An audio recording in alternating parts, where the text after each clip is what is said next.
அண்மையில நடிகர் விஜயோடைய கட்சியான தமிழக வெற்றி கழகத்துல முன்னாள் இந்திய வருவாய் சேவை அதிகாரி ஐஆர்எஸ் எக்ஸ் அவரோட பணியை திறந்துட்டு வந்து அருண்ராஜ் என்கிறவர் இணைஞ்சிருக்கிறார். அவருக்கு ஒரு முக்கியமான பொறுப்பையும் கொடுத்திருக்காங்க. அவர் ஒரு நேர்காணல் கொடுத்திருக்காரு. அந்த நேர்காணல்ல 100 நாள் வேலை திட்டத்தை பத்தி அவருக்கு சில விமர்சனங்கள் இருக்கு. அண்ணன் சீமான் விமர்சித்த போது இங்க பெரிய கொந்தளிச்சு எழுந்து திமுக கூட்டணியில் இருக்கிற கட்சிகள் எல்லாம் ஓவர் பேச்சு பேசினாங்க.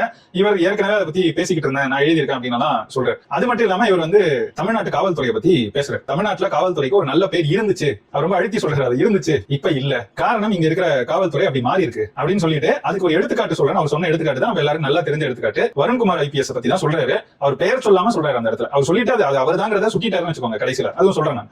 அவர் என்ன சொல்றாரு, இங்க கான்பிஸ்கேட் பண்ணப்பட்ட, அதாவது பறிமுதல் செய்யப்பட்ட இந்த செல்போன்ல இருக்கிற ஆடியோக்கள், படங்கள் இதெல்லாம் எப்படி வெளியாகும், அதை எப்படி ஏத்துக்கிறாங்க? இத மாதிரி நாங்க எங்க துறையில எங்க பணியில நாங்க அப்படி செஞ்சிருந்தோம்னா கட்டாயம் அந்த பணியில இருக்க மாட்டோம்னா என்ன, டிஸ்மிஸ் செய்யப்பட்டிருப்போம், குறைந்த அளவு சஸ்பெண்ட் ஆகுது, செய்யப்படும், இடைநீக்கமாவது செஞ்சிருப்பாங்க அப்படிங்கறத அவர் அதை சொல்றாரு. சொல்லிட்டு இத மாதிரிலாம் நடக்குது, டிஜிபி தான் இதெல்லாம் கொஞ்சம் கருத்தில் கொள்ளணும் அப்படின்னு கடைசியில ஒரு கோரிக்கையாவோ இல்ல அவருடைய கருத்தாவோ முன்வைக்கிறார்.